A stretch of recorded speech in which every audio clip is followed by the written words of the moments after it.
Сонда арандатушы кім? Сіз енді Арандатушылар. портреті бар ма? Кім? Ол Арандатушылар, Әблязов та бар, Біляш та бар.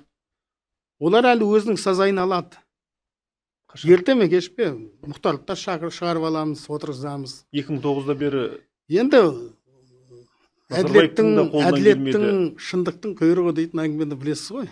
Енді біз енді Құдайға шүкір енді өз елімізде дәуреніміз жүретін шығар енді, бірақ енді Францияны отарымызға айналдырған ештеңеміз жоқ қой.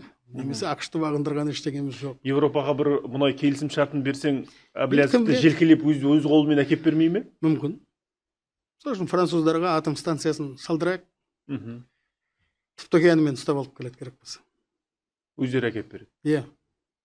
Қашан шамамен? Жоқ, енді бір жерден атом станциясын кім салатынын білмеймін. Иә, әрине мен біліп отырмын, иә, мысал ретінде айттыңыз ғой. Иә. Бірақ енді мүдде дейтін болады, жағдай дейтін болады. Әртүрлі жағдай бар.